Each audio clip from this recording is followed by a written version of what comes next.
Hey, family, thank you so much for joining me. So, I wanted to talk with you about another opportunity to work with me. And this one is about getting in the zone. So many people want to get into the zone, and then maybe they get in, but it's a brief period of time that they stay in, and then they don't know how to get back in once they get spit out. And so it's it's excellent to get into the zone, but it is also important to know how to get back in once you get spit out and to not worry too much about it if you do get spit out, because I think it's the nature of us being humans.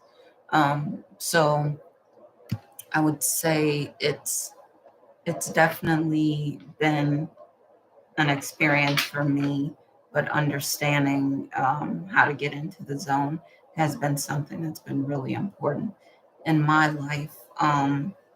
And I think a lot of these things I started doing a lot of the work around '08, I would say, and learning at that time how to get into the zone. I would say it feels so good to be there, but then how do I get in? And then I started working on it more intentionally, actually getting into the zone. Um, and once I did that, it was just a matter of understanding how can I, intentionally do it? How can I sometimes, if I want to just focus on, doing everyday things, how can I make sure that because the transition can be a doozy, I would say, um, from inside the zone to outside. And so I remember hearing another person's experience, um, of basically their description of being in the zone. Abraham Hicks might speak of it as the vortex as well, but it's about and Abraham Hicks always says it so eloquently: feelings, focusing on feelings, um, feeling good. Now, if you feel good, Kevin Trudeau. So many people say, "Well, how do I do that?" And so there's another video that I have that addresses it briefly, but there are a lot of things that we can do, and so that's some of the stuff that I can work with you on, as we work on getting in the zone and getting back in if we get spit out. Um, and so I would say I had an experience of getting into the zone. I'll give you a brief example of it. And so I remember I did it. I got into the zone and I was feeling ecstatic. I was thinking on what I wanted.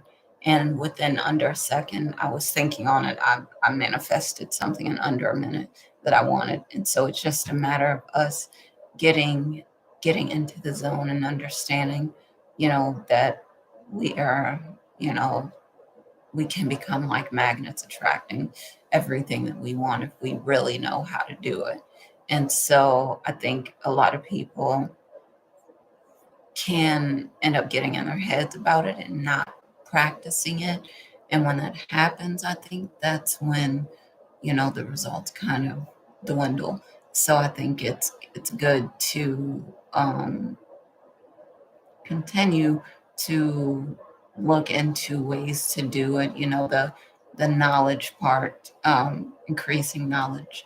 But then also I think the part practicing it regularly, I think, can be so important, and knowing that there are many ways that we can do it. And when we do that, I think, we get way better results, because that's another thing that a lot of people, will argue back and forth, and they'll say, well, this is the best way to do it. No, that's the best way to do it. Well, isn't the way to get in the zone the way to do it? Whether you do it this way, whether you do it the other way, I think it's just good to get into the zone. But of course, I believe in doing things that are good, not doing anything that's harming anyone else to get into the zone. Um, and when that happens, when we do get into the zone, it's like I said, people create amazing things. So, for example, it might not be so. I have watched, say, a lot of people talk about athletes over the years, Allen Iverson or Kobe Bryant. But if I'm looking at Allen Iverson, and some people will talk about this experience where they let the game come to them, and when it happens, I mean, so many times, because we have a lot of the professional and college players on video. We could go back and watch their videos and see. It's sort of like we see the moment when they pop into the zone and when they do it, what it looks like when they're on the court, and what kind of stuff they can make happen, just the plays they could, throw up anything. I was recently looking at a video of one of Kevin Durant's best games, and it was just sick. It was amazing to see what he could do with, just, you know, throwing up any shot and it would go in. But they say, and I think it was Brian Tracy that talked about this on a video: when you're hot, you're hot. Um, so, yes, so I'm excited to work more with everyone that would be a good fit to work on this. Um, and excited to see the results that can come from it. And I know what I've seen in my own life and other people's lives that I've seen or that I've worked with. So I know it's been an amazing journey, and look forward to seeing more great results. If you would like to work with me, my contact information is in the description below. Look forward to hearing from you. Look forward to seeing if, we could work together and create some great things, and look forward also to bringing you some more videos with some hopefully useful information for you. Okay, thank you. See you next time. Bye for now.